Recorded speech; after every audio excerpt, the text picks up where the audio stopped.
শিক্ষাৰ্থীসকল সকলোকে আকৌ এবাৰ অন্য এটা নতুন ভিডিঅ'লৈ স্বাগতম জনাইছোঁ।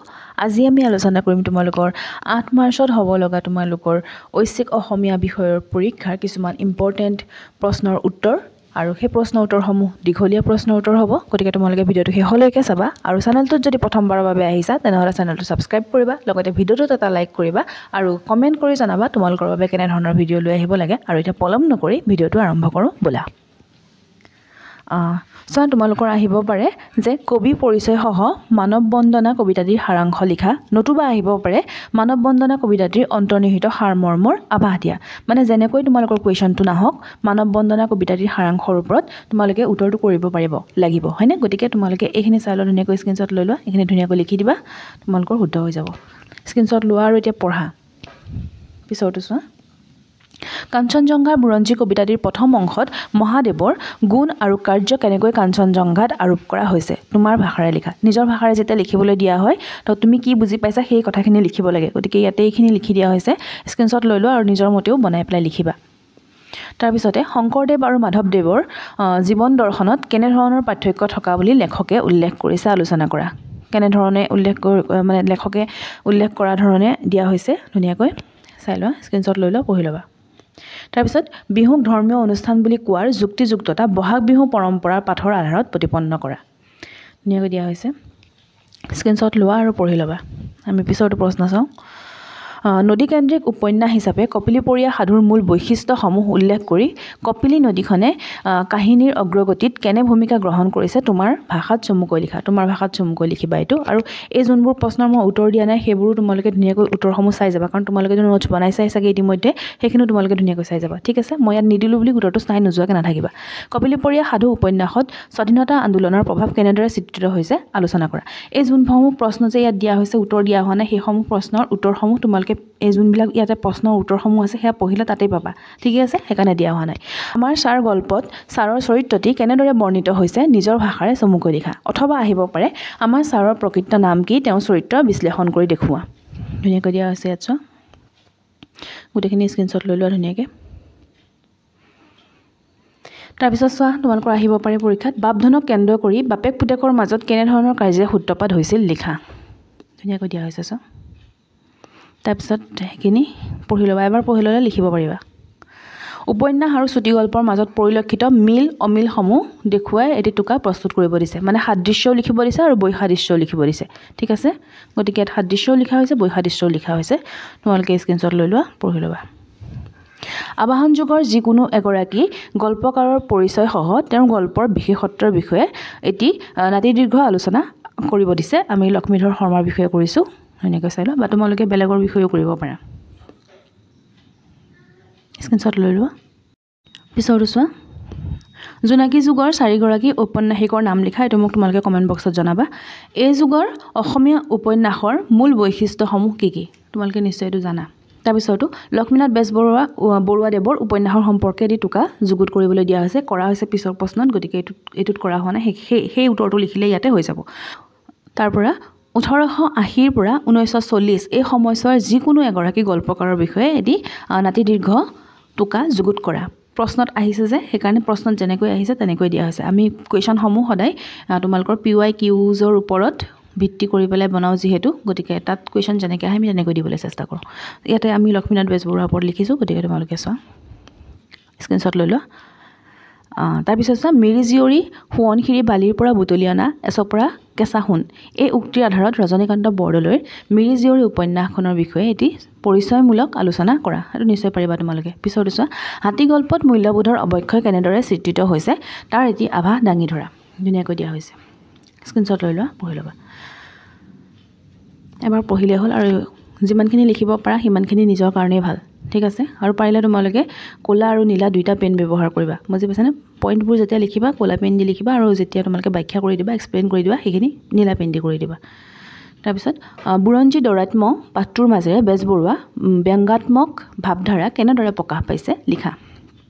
ধুনীয়াকৈ দিয়া হৈছে, স্ক্ৰীনশ্বট লৈ লোৱা আৰু পঢ়া।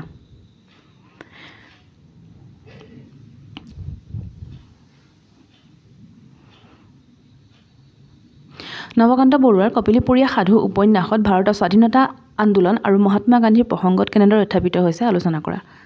তাৰপিছতে ইয়াৰ উত্তৰবোৰ বাকীখিনিতে লুকাই আছে ঠিক আছে বাকীখিনি পঢ়িলে ইয়াৰ উত্তৰটো পাই যাবা কপিলীৰ দুখৰো চকুলো আনন্দৰো চকুলো নতুবা আহিব পাৰে কপিলীয়ে কপিলীপৰীয়া মানুহৰ জীৱন এই উক্তি আধাৰত কপিলী নদীৰ সতে দাঁতিকাষৰীয়া মানুহৰ আত্মিক সম্পৰ্ক বিচাৰ কৰা এনেকৈ দিয়া হৈছে বা তোমালোকৰ আহিব পাৰে যে কপিলীপৰীয়া সাধু উপন্যাসখন নদী কেন্দ্ৰিক হয়নে যদি হয় কিয় তেনেকৈ যদি প্ৰশ্ন আহে তেতিয়াহ'লে এনেকৈ উত্তৰটো লিখিলে হৈ যাব ইয়াৰ পিছত ই যে অগ্নিবীণাৰ টান কবিতাটিৰ মাজেৰে প্ৰকাশ পোৱা কবিগৰাকীৰ প্ৰবল স্বদেশ প্ৰেমৰ এটি আভাস দাঙি ধৰা হৈছে ধুনীয়াকৈ লিখা হৈছে চাই লোৱা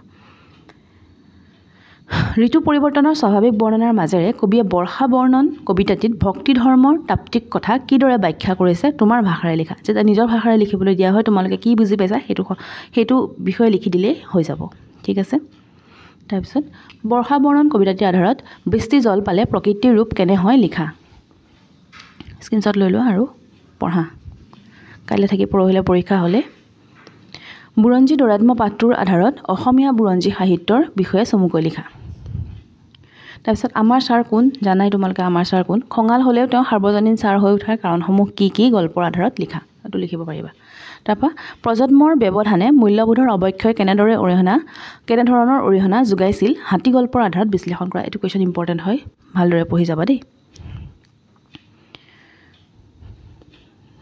দিয়া হৈছে চোৱা ইয়াৰ পিছত চোৱা চুটিগল্প কাক বোলে চুটিগল্পৰ বৈশিষ্ট্যসমূহৰ বিষয়ে চমুকৈ লিখা হৈছে ধুনীয়াকৈ চোৱা বিষয়বস্তু ঐক্য কাহিনী চৰিত্ৰ এইসমূহ থাকিব লাগিব হয়নে স্ক্ৰীনশ্বট লোৱা পৰিৱেশ সৃষ্টি থাকিব লাগিব ৰচনাৰ ৰীতি এইবোৰ থাকিব লাগিব লেখকৰ জীৱনৰ জিজ্ঞাসা তাৰপিছতে শৰৎচন্দ্ৰ গোস্বামী অথবা ৰমা দাসৰ চুটিগল্পৰ বিষয়ে এটি নাতি দীৰ্ঘ টোকা যুগুত কৰা যিকোনো এজনৰ বিষয়ে লিখিবলৈ দিয়া হৈছে মই দুইজনৰ বিষয়ে দি দিছোঁ তোমালোকে যোনজনৰ বিষয়ে পাৰা সেইজনৰ বিষয়ে লিখিবা যদি পৰীক্ষাত আহে ঠিক আছে শৰৎচন্দ্ৰ গোস্বামীৰ বিষয়ে ধুনীয়াকৈ দিয়া হৈছে আৰু এফালে ৰমা দাসৰ বিষয়েও দিয়া হৈছে পিছত আৰু দিয়া হৈছিলে নেকি প্ৰশ্নত এটা প্ৰশ্ন ৰৈ গৈছিলে পদ্মনাথ গোহাঁই বৰুৱা দব্যচন্দ্ৰ তালুকদাৰ ৰজনীকান্ত বৰদলৈ অথবা দণ্ডিনাথ কলিতাৰ উপন্যাসৰ বিষয়ে এটি পৰিচয়মূলক আলোচনা কৰা তোমালোকৰ গোটেইকেইজন নাহে দুজন দিব যিকোনো তাৰ ভিতৰত এজনৰ লিখিবলৈ দিব গতিকে কোনজন আহি যাব ঠিক নাই গোটেইকেইজন ধুনীয়াকৈ পঢ়ি যাবা পদ্মনাথ গোহাঁই বৰুৱাৰ ওপৰত ধুনীয়াকৈ দিয়া হৈছে ৰজনীকান্ত বৰদলৈৰ ওপৰত ভালকৈ দিয়া হৈছে আৰু তোমালোকৰ কিতাপতো ভালকৈ আছে তাৰপিছত দব্যচন্দ্ৰ তালুকদাৰৰ ওপৰতো গোটেইখিনি দিয়া হৈছে দণ্ডিনাথ কলিতা তেওঁৰ ওপৰতো দিয়া হৈছে চুটিগল্পৰ এটি সংজ্ঞা দিয়া চুটিগল্পৰ মূল উপাদানসমূহৰ বিষয়ে চমুকৈ লিখা চুটিগল্পৰ এইটোও নহ'লে অথবা দেই এইটো চুটিগল্পৰ উৎপত্তি প্ৰথম ক'ত হৈছিল এনেকৈ দিয়া হৈছে চুটিগল্পৰ উৎপত্তি প্ৰথম ক'ত হৈছিলে অসমীয়া চুটিগল্পৰ জন্ম 1889 চনৰ 9 ফেব্ৰুৱাৰীত প্ৰকাশ পোৱা জোনাকী পাতত লক্ষ্মীনাথ বেজবৰুৱাৰ হাতত সৃষ্টি হৈছিল পিছত আমাৰ ছাৰ গল্পটোত ছাত্ৰ আৰু শিক্ষকৰ সম্পৰ্কটোক লেখকে কেনেদৰে দাঙি ধৰিছে লেখক হৈ আছে লেখকে হ'ব দেই লেখকে কেনেধৰণে দাঙি ধৰিছে এনেকৈ দিয়া হৈছে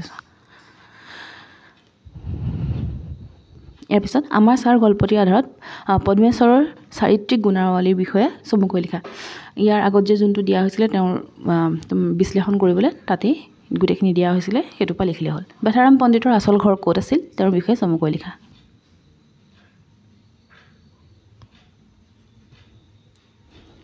স্ক্ৰীনশ্বট লৈ লোৱা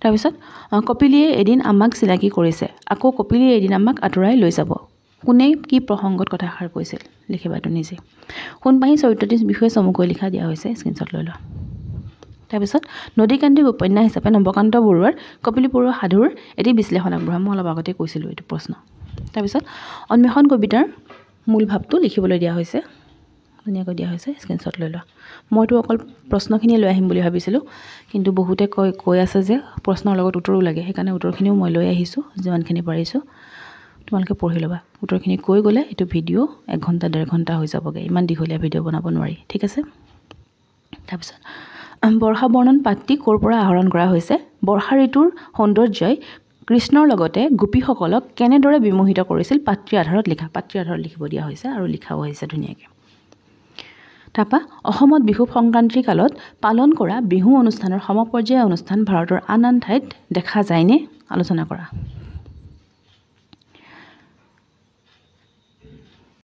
বুৰঞ্জী দৌৰাত্ম্য নামৰ পাঠটিৰ মূল কথাখিনি তোমাৰ ভাষাত চমুকৈ লিখা। অলপে দিয়া হৈছে, যদি নম্বৰ বেছিকৈ আহে তেতিয়াহ'লে অলপমান বহলাই বেছিকৈ লিখি দিবা, ঠিক আছে।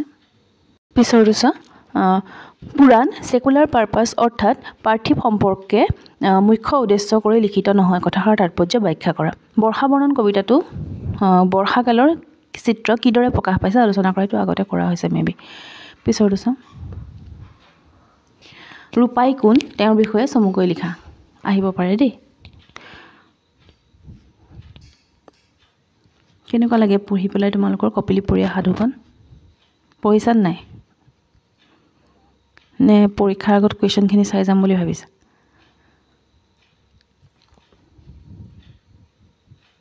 তাৰপিছত লক্ষ্মীনাথ বেজবৰুৱাৰ সাহিত্যিক জীৱনৰ চমু পৰিচয় দি তেওঁৰ দ্বাৰা প্ৰাণিত চুটিগল্পৰ পুথিসমূহৰ নাম লিখিবা। ৰজনীকান্ত বৰদলৈয়ে জনজাতীয় জীৱনক লৈ পেলাই পটভূমিক লৈ পেলাই যোনখন উপন্যাস লিখিছিলে সেই উপন্যাসখনৰ নাম কি? সেই উপন্যাসখনৰ নাম হৈছে মিৰি জীয়ৰী, ঠিক আছে। তেওঁ ৰচনা কৰা উপন্যাস সাহিত্যৰ বিষয়ে এটি চমু আলোচনা আগবঢ়াবলৈ দিছে, গতিকে এইখিনি ধুনীয়াকৈ দিয়া হৈছে। তাৰপৰা অন্বেষণ কবিতাটিত কবিৰ বিৰহৰ কাৰণ কেনেদৰে প্ৰকাশ পাইছে লিখা হৈছে। তাৰপৰা মাধৱদেৱৰ ধী শক্তি আৰু প্ৰতিভাৰ বিষয়ে চমুকৈ লিখা। শংকৰদেৱ আৰু মাধৱদেৱৰ ব্যক্তিত্বৰ মাজত থকা এটা পাৰ্থক্য লিখা। এইটো আগতে দিয়া হৈছে উত্তৰ, আৰু এইটো তোমালোকে লিখিব পাৰিবা। মানুহ বা শিক্ষক হিচাপে ছাৰক আমি কেতিয়াও বেয়া পোৱা নাছিলোঁ, উক্তিটো যথাৰ্থ বিচাৰ কৰা। বাপধন বলোৰাম মেধিৰ ঘৰৰ লক্ষ্মী, হাতীটোৰ সন্দৰ্ভত মেধিৰ কিয় এনে বিশ্বাস হৈছিল চমুকৈ লিখা। উপন্যাসৰ শ্ৰেণীবিভাগ কৰি যিকোনো দুটা বিভাগৰ বিষয়ে এটি নাতিদীৰ্ঘ টোকা যুগুত কৰা। ইয়াৰ পিছত অসমীয়া চুটিগল্পৰ জনক কোন হয় জানানে নাই? তেওঁৰ চমু পৰিচয় দি তেওঁ ৰচনা কৰা চুটিগল্প পুথিসমূহৰ নাম লিখা হৈছে, ঠিক আছে। 1 নম্বৰীয়া প্ৰশ্ন আহিব পাৰে অসমীয়া চুটিগল্পৰ জনক কোন বুলি। তাৰপৰা অসমীয়া উপন্যাস সাহিত্যলৈ পদ্মনাথ গোহাঁই বৰুৱাৰ অৱদান সম্পৰ্কে এটি আলোচনা যুগুত কৰা। গোটেইখিনি পঢ়ি যাবা দেই, ইমানখিনি পঢ়িম নে বুলি নক'বা আকৌ, পঢ়ি যাবা, সময় আছে এতিয়াও। বলোৰাম মেধি কোন, তেওঁ কিয় হাতী কিনিছিল, হাতীটো পিছত কি হ'ল, হাতীটোৰ পিছত কি কৰিলে, হাতীটোৰ পিছত গৈ পেলাই কি কৰিলে, মাউত ৰাতিয়াক দান দিলে, হয়নে? তাৰপৰা কপিলীপৰীয়া সাধু উপন্যাসত বৰ্ণিত বানপানীৰ দৃশ্য তোমাৰ নিজৰ ভাষাৰে বৰ্ণনা কৰা। ধুনীয়াকৈ দিয়া হৈছে। বিহু উৎপত্তি আৰু বিহু নৃত্য সম্বন্ধে বিভিন্নজনে আগবঢ়োৱা মন্তব্যসমূহ আলোচনা কৰা। ইয়াত কৰা হৈছে, বা তোমালোকৰ কিতাপত যোনখিনি দিয়া হৈছে সেইখিনিও পঢ়িব পাৰা, কাৰণ বেলেগ ৰাইটাৰৰ কিতাপবোৰ লোৱা যে, সেইটো কাৰণে কৈছোঁ। তোমালোকৰ বেলেগো থাকিব পাৰে। তাৰপিছত অসমীয়া সাহিত্যলৈ বুৰঞ্জী কোন জনগোষ্ঠীৰ দান জানানে নাই? বুৰঞ্জী লিখিবলৈ গৈ বহুতে কিদৰে ভুল কৰে, আৰু লিখিবলৈ দিছে এইটো বুৰঞ্জী দৌৰাত্ম্য নামৰ পাঠটিৰ আধাৰত লিখিবলৈ দিয়া হৈছে, গতিকে লিখা হৈছে। পিছৰটো চাওঁ, সাধু কথা আৰু চুটিগল্পৰ মাজত কিবা পাৰ্থক্য আছেনে বুজাই লিখা। স্ক্ৰীনশ্বট লৈ লোৱা। তাৰপৰা কপিলীপৰীয়া সাধু উপন্যাসখনত থকা গোহাঁই পুখুৰীটোৰ লগত জড়িত থকা জনবিশ্বাসটো চমুকৈ আলোচনা কৰা। ইয়াত ধুনীয়াকৈ চমুকৈ আলোচনা কৰা হৈছে, স্ক্ৰীনশ্বট লৈ লোৱা। তাৰপিছত মাধৱদেৱৰ ঋণ অসমীয়া জাতিয়ে কেতিয়াও পৰিশোধ কৰিব নোৱাৰে, কথাষাৰ তাৎপৰ্য বিশ্লেষণ কৰা। ধুনীয়াকৈ কৰি দিয়া হৈছে, চাই লোৱা, স্ক্ৰীনশ্বট লৈ লোৱা। এইটোৱে আজি শেষৰ প্ৰশ্ন, গতিকে সকলোৰে পৰীক্ষা ভাল হওক, সকলোৱে পঢ়িছা আৰু পঢ়াখিনি আহিব, বেছি চিন্তিত নহ'বা, পঢ়াখিনি ধুনীয়াকৈ লিখিবা আৰু যিমান পাৰা এক্সপ্লেইন কৰিবা। কৈছে 2টা ৰঙৰ পেন লৈ যাবা, পইণ্টটো এটা পেনে লিখিবা আৰু এক্সপ্লেইন বেলেগ এটা পেন দি কৰিবা। সকলোৰে পৰীক্ষা ভাল হ'ব, আৰু সকলোৰে পৰীক্ষা ভাল হোৱাৰ কামনাৰে ভিডিঅ'টো ইমানতেই সামৰিছোঁ, আৰু লগতে কওঁ যে চেনেলটোত যদি প্ৰথমবাৰৰ বাবে আহিছে চেনেলটো ছাবস্ক্ৰাইব কৰিবা, লগতে ভিডিঅ'টোত এটা লাইক কৰিবা, আৰু তোমালোকে কমেণ্ট বক্সত লিখি জনাবা যে তোমালোকৰ কাৰণে আৰু কিবা কুৱেশ্যন লৈ আহিব লাগে নেকি। যদি লাগে কাইলৈৰ ভিতৰত লৈ অহা হ'ব। গতিকে আজিলৈ ভিডিঅ'টো ইমানতে সামৰিছোঁ, আৰু ভিডিঅ'টো শেষলৈকে চোৱাৰ বাবে বহুত ধন্যবাদ।